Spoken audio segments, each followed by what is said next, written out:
ஆணையம் வழங்கும் பூத் ஸ்லிப்பில் இந்த முறை வாக்காளரின் புகைப்படம் இடம்பெறாது என அறிவிக்கப்பட்டுள்ளது. இது குறித்த கூடுதல் விவரங்களை நம்முடைய சிறப்பு செய்தியாளர் அபினேஷிடம் கேட்கலாம். அபினேஷ், இந்த முடிவை எடுத்ததற்கு தேர்தல் ஆணையம் என்ன காரணம் கூறுகிறது?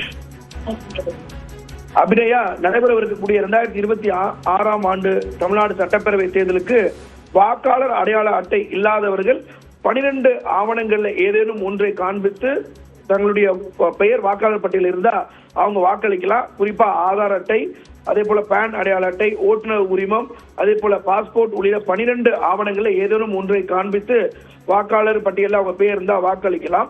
இது இல்லாம வாக்காளர் பட்டியல்ல வாக்காளரின் வரிசை எண்ணை அறிந்து கொள்வதற்காக ஒவ்வொரு தேர்தலின் போதும் புகைப்பட வாக்காளர் சீட்டிற்கு பதிலாக வாக்காளர் தகவல் சீட்டினை இந்த ஆண்டு அச்சிட்டு வழங்க இந்திய தேர்தல் ஆணையம் முடிவு செய்திருப்பதாக தெரிவித்திருக்கிறாங்க. குறிப்பா அந்த ஓட்டர் இன்ஃபர்மேஷன் ஸ்லிப் அப்படிங்கிற இந்த வாக்காளர் தகவல் சீட்டுல வாக்குச்சாவடியின் பெயர், வாக்குப்பதிவு நாள், வாக்குப்பதிவு நேரம் போன்றவை இடம்பெற்றிருக்கும்.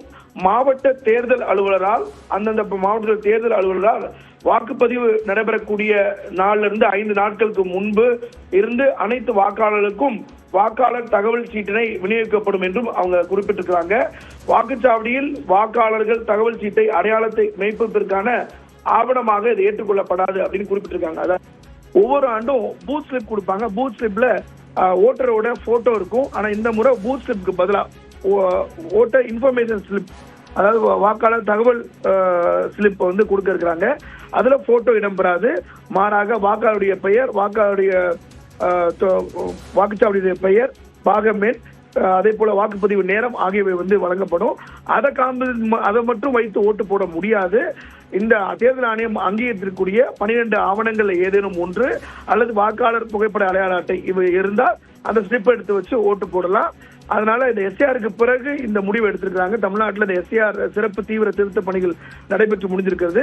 பூத் ஸ்லிப்புக்கு பதிலாக தேர்தல் ஆணையம் இந்த முறை இன்ஃபர்மேஷன் ஸ்லிப், வாக்காளர் தகவல் ஸ்லிப் அப்படிங்கிறத ஒன்று இன்ட்ரோடியூஸ் பண்ணி அதை தேர்தலில் நடக்கக்கூடிய 23ஆம் தேதி ஏப்ரல் இருந்து 5 நாட்களுக்கு முன்னிருந்து வழங்கக்கூடிய பணிகளை தொடங்க இருப்பதாக தமிழ்நாடு தலைமை தேர்தல் அதிகாரி அர்ச்சனா பட்நாயக் வெளியிட்டக்கூடிய அந்த செய்தி குறிப்பில் குறிப்பிட்டிருக்காங்க. அபிநயா, விரிவான விவரங்களுக்கு நன்றி அபினேஷ்.